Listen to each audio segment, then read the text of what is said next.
Genesis chapter 26. Isaac and Abimelech. Now there was a famine in the land besides the earlier famine of Abraham's time. And Isaac went to Abimelech, king of the Philistines in Gerar. The Lord appeared to Isaac and said, "Do not go down to Egypt. Live in the land where I tell you to live. Stay in this land for a while, and I will be with you and will bless you. For to you and your descendants I will give all these lands, and will confirm the oath I swore to your father Abraham. I will make your descendants as numerous as the stars in the sky, and will give them all these lands. And through your offspring all nations on earth will be blessed, because Abraham obeyed me and kept my requirements, my commands, my decrees, and my laws." So Isaac stayed in Gerar. When the men of that place asked him about his wife, he said, "She is my sister," because he was afraid to say, "She is my wife." He thought the men of this place might kill me on account of Rebekah, because she is beautiful. When Isaac had been there a long time, Abimelech king of the Philistines looked down from a window and saw Isaac caressing his wife Rebekah. So Abimelech summoned Isaac and said, "She is really your wife. Why did you say she is my sister?" Isaac answered him, "Because I thought I might lose my life on account of her." Then Abimelech said, "What is this you have done to us? One of the men might well have slept with your wife, and you would have brought guilt upon us." So Abimelech gave orders to all the people, "Anyone who molests this man or his wife shall surely be put to death." Isaac planted crops in that land, and the same year reaped 100-fold, because the Lord blessed him. The man became rich, and his wealth continued to grow until he became very wealthy.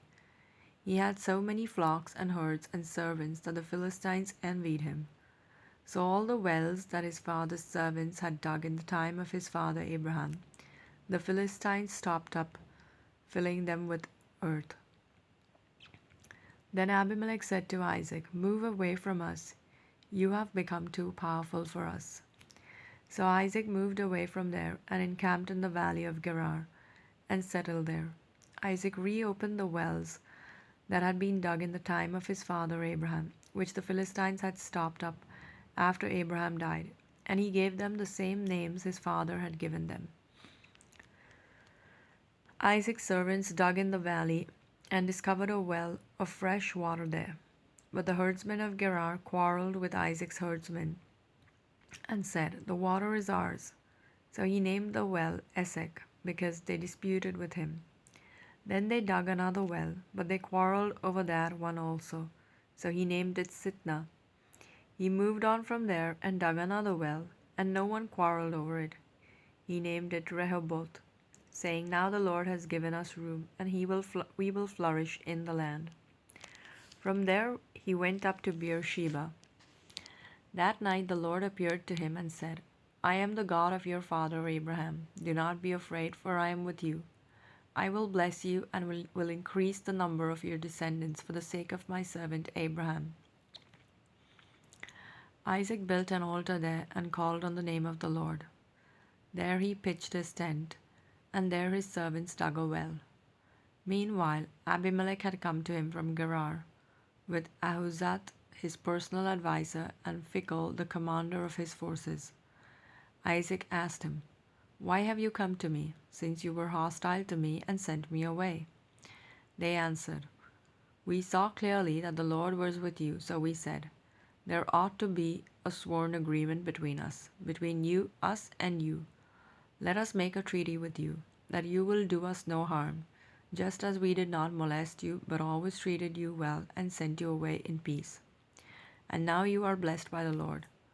Isaac then made a feast for them, and they ate and drank. Early the next morning the men swore an oath to each other. Then Isaac sent them on their way, and they left him in peace.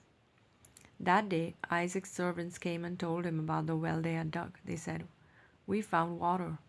He called it Sheba, and to this day the name of the town has been Beersheba.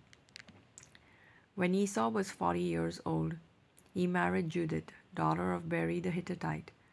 and also Basemath, daughter of Elon the Hittite. They were a source of grief to Isaac and Rebekah.